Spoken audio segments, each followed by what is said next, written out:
தமிழுடைய சாதி மத எல்லைக்கு உட்பட்டு தமிழர் திருநாள் பொங்கல் திருநாளில் யுசிசி நெட் தேர்வை அறிவித்திருக்கிறது. ஒவ்வொரு தமிழுடைய திருவிழா காலங்களிலும் தான் இது போன்ற தேர்வுகளை அறிவித்து தமிழரை அந்த இடங்களில் நுழையாமல் விடாமல் தடுக்கின்ற ஒரு யுத்தியும் ஒன்றிய அரசுகள் இன்றைக்கு கையாண்டிருக்கிறது. அதை தள்ளி வைக்க வேண்டும் என்று மாண்புமிகு தமிழக முதலமைச்சர் அவர்கள் கடிதம் எழுதியிருக்கிறார்.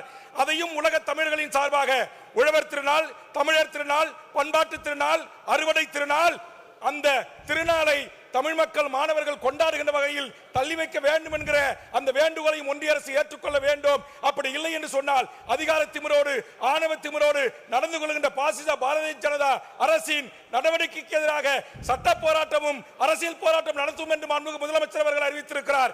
நிச்சயமாக சட்ட போராட்டத்திற்கு உயர்நீதிமன்றங்களை உச்சநீதிமன்றங்களை நாடினால் அதிக நாட்களாகும், மாணவர்களுடைய கல்வி கேள்விக்குறியாகும். ஆதலால் அரசியல் போராட்டத்தை 22 மாநிலங்களுக்கு நிதி தராமல் சர்வதேச ஒரு மிகப்பெரிய சர்வதிகாரத்தோடு நடந்து கொள்கிறார் மோடி.